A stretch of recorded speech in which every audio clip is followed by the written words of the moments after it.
Hello साथी हो सबैलाई गुड मर्निङ।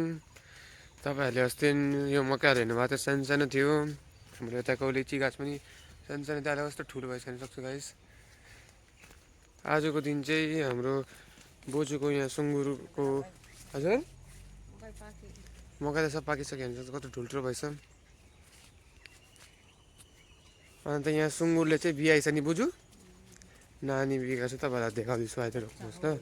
बाच्छा सुँगुरको पाठा बिहाएको छ, नानी सानो सानो। यो चाहिँ हो आमा, हिजो राति नै बिहाको गएछ भने सोच्छु कस्तो मजाको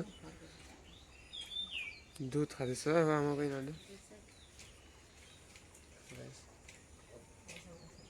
10वटा जस्तो छ। कसलाई चाहियो भने गाइज हाम्रो वाट्सएप नम्बर दिइरहेको छ डिस्क्रिप्सनमा। 1 महिना बाद कन्ट्याक्ट गर्नु हुनुहुन्छ तपाईँ सक्नुहुन्छ। यता पनि सुँगुरहरूको सुतिरहेको छ, कस्तो मजा देख्छ। बुझ्यो यहाँ पनि त छ एउटा भित्र बसिरहेछ। उही सुतोस् गाइस। त गाइस सुतिरहेछ सबै। यता दुईजना हेर्नु कस्तो मजाले सुतिरहेछ, यताबाट यताबाट सुतिरहेछ। यो रुम अस्ति बनाएको थियो नि गाइस,